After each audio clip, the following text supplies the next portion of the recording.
আমাদের ব্যাপারটা আসলে একটু কালক্ষেপণ হয়ে গিয়েছিল, তাই আমরা একটা অবস্থান কর্মসূচি গ্রহণ করেছি এবং আমাদের যে সহযোদ্ধা প্ল্যাটফর্মের যিনি প্রধান সমন্বয়ক তাকে ধরে নেওয়া হয়েছিল। এ ব্যাপারেও আমাদের সঙ্গে তাদের কথা হয়েছে, একটা ফলপ্রসূ একটা রেজাল্ট হয়েছে এবং তারা বলেছেন যে আমাদের ব্যাপারটা হয়তো কালকে কিংবা পরশুর ভিতরে একটা প্রথম ধাপের একটা রেজাল্ট তারা দিবেন। এরপরে এরা এটা আইএসপিএর মাধ্যমে একটা ঘোষণাও দেবেন। এরপরে হচ্ছে গিয়ে যে আমাদের সকলকেই তারা একটা বিবেক বিবেচনা নিয়ে আসবে, কিন্তু হ্যাঁ, যিনি একদম গুরুতর একজন অপরাধী তাকে তো দেওয়া যাবে না।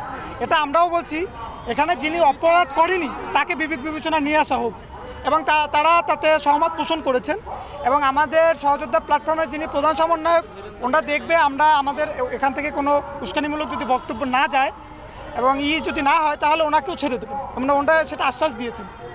এবং ওনারা একটা ফলপ্রসূ একটা রেজাল্টের ভিতরে আমরা চলে আসছি এবং কালকের ভিতরে ওনারা আমাদের একটা প্রথম ধাপের একটা সুরাহা দিবেন, আমি যতদূর জানি বা ওনারা যেটা বলেছেন।